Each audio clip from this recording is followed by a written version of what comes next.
Hey girl, it's Tuesday. Grab your jar, grab your juice. It's Tuesday, and I have something to say. Oh yeah, yeah.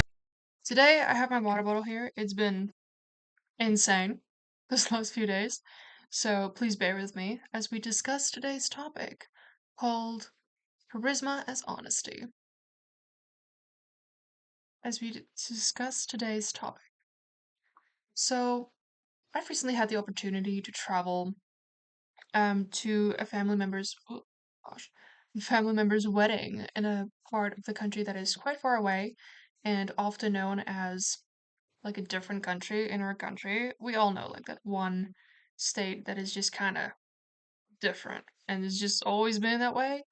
And even if you go there, you get culture shock from your own nation. It's insane.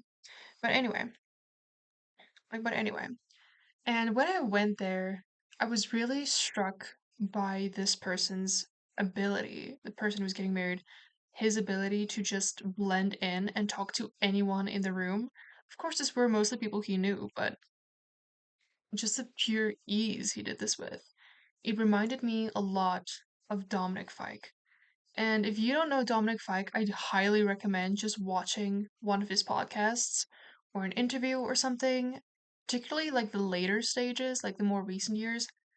Um, he is genuinely one of the people that I have noticed that just really is extremely good at making other people comfortable around him and being very easy to talk to, very open, very charismatic. I've heard a lot that has been associated with his name.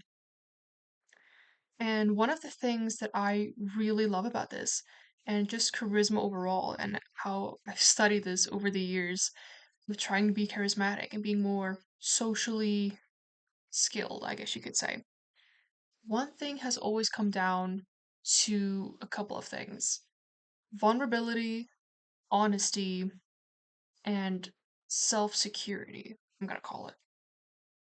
So, vulnerability is the ability to be able to expose yourself to other people.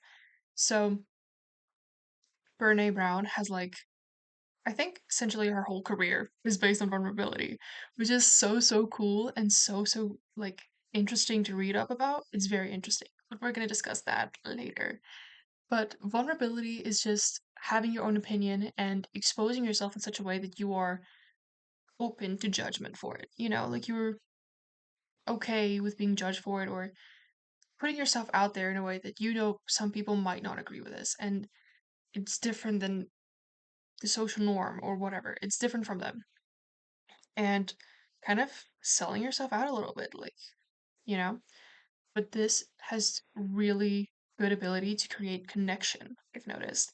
Helping other people to connect you and noticing, like, oh, okay, like, there's something I can hold on to. It could be relatable or it could be very weird, but that weirdness creates interest, which is very cool and very easy to hold on to form a relationship with. It's like, oh, this person likes pickles on their pizza. It's I don't know, maybe you like pickles on your pizza.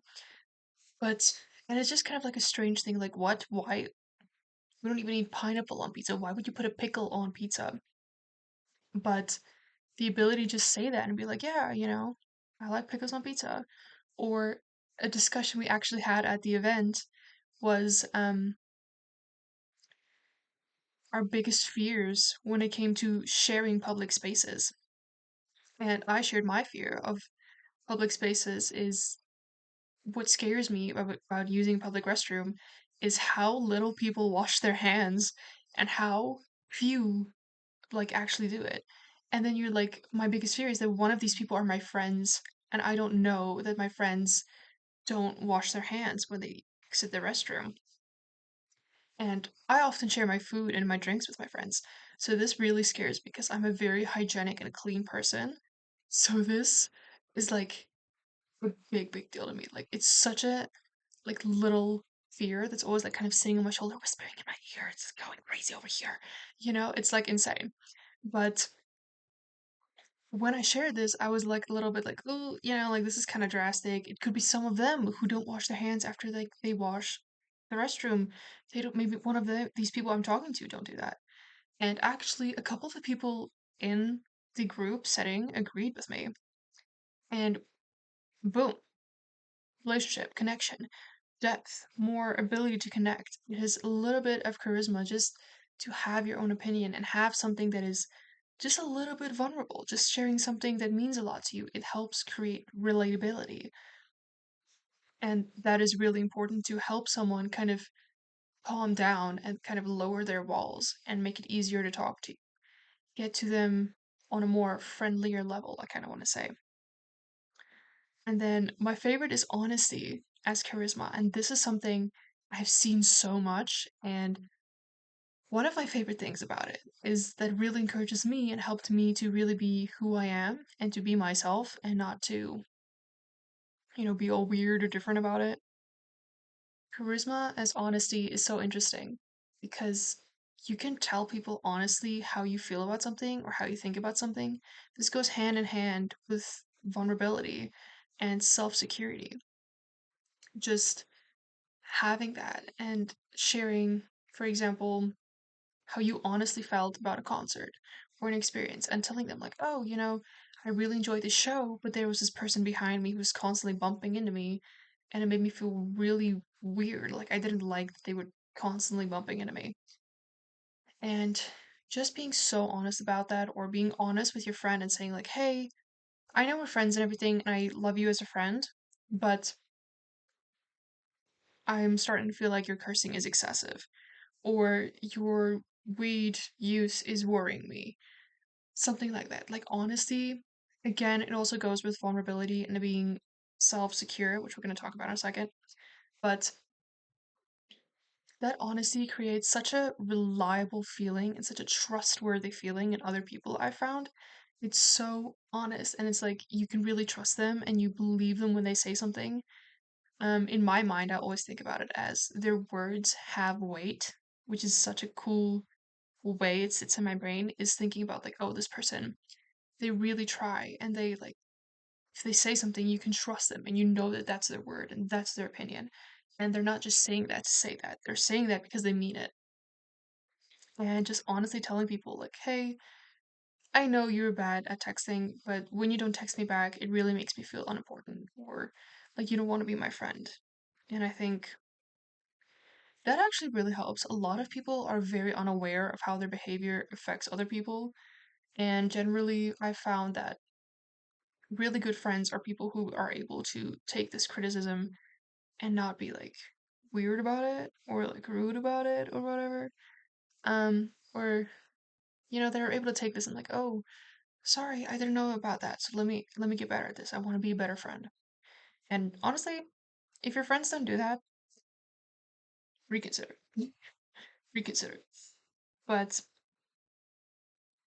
self-security is also something that goes really well with honesty and your vulnerability is being able to stand with what you say and be sure about that this is what you actually feel. And you don't, it's not just like a you thing, an insecurity, it's actually how you feel and it's how you want to share this.